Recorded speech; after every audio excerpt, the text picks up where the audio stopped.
Hello there, people. Welcome back, or welcome to the channel. I'm Anthony the Goalie.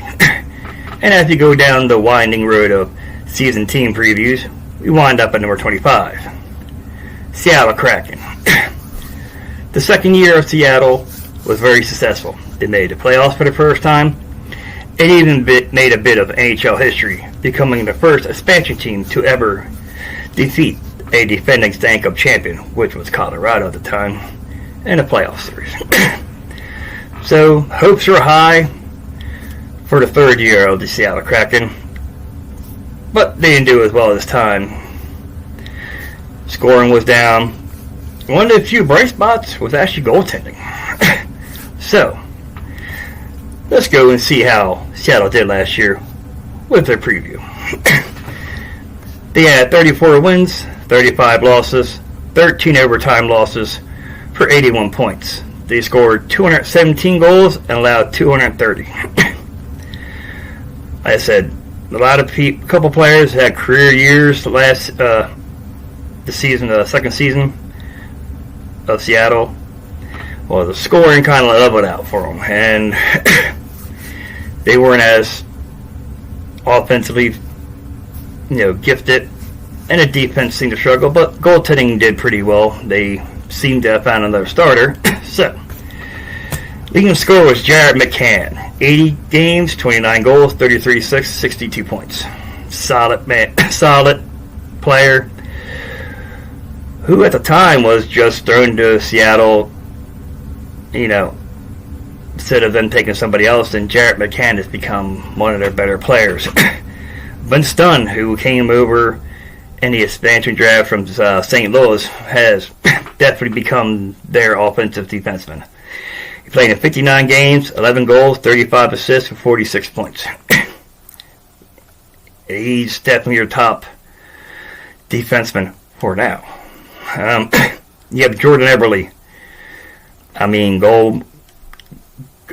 Had great Olympics, gold medal wins for Team Canada. He's like an icon in Canada for what he's done for their Olympic teams.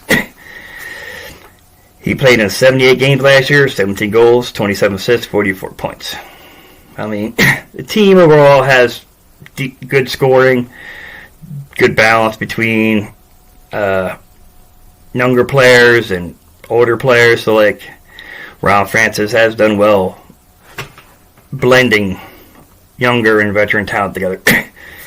As for the goaltending, Peter Grubauer, who every year a contract that he was given in free agency looks worse and worse. He played in 36 games, 14 wins, 16 losses, 2 overtime losses, a 2.86 goals against average, a .899 save percentage, and 2 shutouts.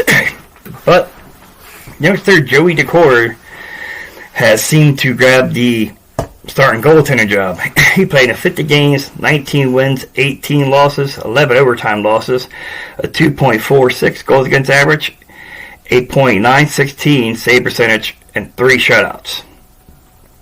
He definitely stepped up, and one game that we went to this year was against Seattle, Devils versus Seattle, and he played very well in that game. It could have been a lot worse. He's definitely a starting caliber goaltender in NHL. As far as subtractions, they acquired Thomas Tatar from Colorado. He played a bit role for Seattle. He's now signed with New Jersey again. Chris Driedger. Man, he was supposed to be the goalie for this team. Remember the year before the expansion draft? He had a great year for Florida. But he got injured in the Worlds and never really got to establish himself as an NHL goalie in Seattle. He is now back with Florida. Maybe they can rebuild him again. But also, Seattle is one team that made a splash in free agency. Don't know if it's going to help, but they signed away Chandler Stevenson from Vegas. He played in 75 games, 16 goals, 35 assists, 51 points. I don't know that he'll help the offense that much. but he's definitely a role player that plays for a purpose, and he will fit inside the Seattle structure where they play. And they also signed Brandon Montour from the Stanley Cup champion Florida Panthers.